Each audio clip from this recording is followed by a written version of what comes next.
Hello guys, welcome back. I am Supreetha. ನಾನಿವತ್ತು workout ಮುಗಿಸಿ ಜಿಮ್ಮಿಂದ ಹೊರಗೆ ಬರ್ಕೊಡ್ದೆ. ನಿಧಿನೂ ಬಂದು ನಿಂತಿದ್ಲು. ಇಬ್ಬರು ಸೇರಿ ನಾವು ಅಡ್ಡಾಡಕ್ಕೆ ಹೋದ್ವಿ.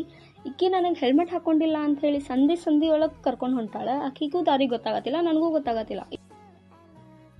ಅಲ್ಲಿಂದ ನಂಗೆ 20 ಸಲ ಸುತ್ತಾಡಿಸಿ ಸಾಕು ಮಾಡಿ ಮ್ಯಾಕ್ಸ್ ಕಡೆ ಕರ್ಕೊಂಬಂದ್ರು. ಅಂತೂ ಇಂತೂ ಮೇಡಮ್ ಅವ್ರೆ. ಇಲ್ಲೇ ಈಕಿಗೆ ಚಪ್ಪಲ್ ಇಷ್ಟ ಅದು ಅಂತ. ಇದು ನಮ್ಮ ಔಟ್ಫಿಟ್ ಚೆಕ್.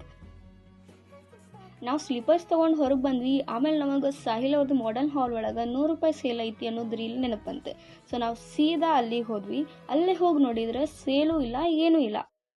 ಫೆಬ್ರವರಿ 23 ತನಕ ಸೇಲ್ ಐತಿ ಅಂದಿದ್ರೆ ಅವ್ರ ಅಕೌಂಟ್ ಚೆಕ್ ಮಾಡಿ ನೋಡಿದ್ರೆ ಆ ರೀಲೇ ಇಲ್ಲ, ಡಿಲೀಟೇ ಮಾಡಿಬಿಟ್ಟಾರ.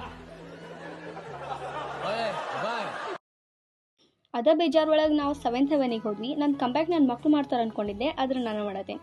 ಈಗೀಗ ಸ್ಟ್ಯಾಂಡು ನಾನು ಹಚ್ಬೇಕು. ಅಂಗಡಿ ಅಂತೂ ಪೂರಾ ಎಸ್ಥೆಟಿಕ್ ಐತಿದೆ. ನಾವಿಲ್ಲಿ ಡೋನಟ್ ಮತ್ತು ಕಪ್ ಕೇಕ್ ತೊಗೊಂಡ್ವಿ. ಡೋನಟ್ ಅಂತೂ ಭಾರಿ ಮಸ್ತ್ ಇತ್ತು, ನಂಗೆ ಭಾಳ ಇಷ್ಟ ಆಯ್ತು. ವರ್ಕೌಟ್ ಮಾಡಿ ಇಂಥವೆಲ್ಲ ತಿಂದ್ರೆ ಬಾಡಿ ಎಲ್ಲ ಆಗ್ಬೇಕಂತಿಕ್ಕಿ ನಂಗೆ ಭಯಾತಿದ್ದಿಲ್ಲ. Sharing is caring. ಕೇಕ್ ಅಂತೂ ಭಾಳ ಮಸ್ತ್ ಇತ್ತಿಲ್ಲ. ಶುಗರ್ ಜಾಸ್ತಿ ತಿಂದ್ವಿ ಅನ್ನೋ ರಿಗ್ರೆಟ್ ಒಳಗೆ ನಾವಿಬ್ಬರು ಸೀದಾ ಎಳ್ನೀರು ಕುಡಿಯೋಕೆ ಹೋದ್ವಿ. ಸ್ವಲ್ಪ ಹೆಲ್ದಿ ತಿನ್ನೋಣಂತೆ. ಎಲ್ಲ ಖಾಲಿ ಆಗಕ್ಕೆ ಬಂದಿದ್ದು. ಇದು ಒಂದು ಸ್ವಲ್ಪ ಹುಳಿ ಇತ್ತು. ಇಬ್ಬರು ಒಂದ್ರಾಗ ಕುಡಿಯೋದು ನಾವು, ಪೂರಾ ಕಪಲ್ ಗೋಲ್ಸ್. ಕೊಬ್ಬರಿ ಅಂತೂ ನನ್ನ ಫೇವ್ರೇಟ್. ಓಕೆ ಗಾಯ್ಸ್, ಮತ್ತೆ ನೆಕ್ಸ್ಟ್ ವ್ಲಾಗ್ ಒಳಗೆ ಸಿಗ್ತೀನಿ. ಅಲ್ಲಿವರೆಗೂ take care, love you all, bye.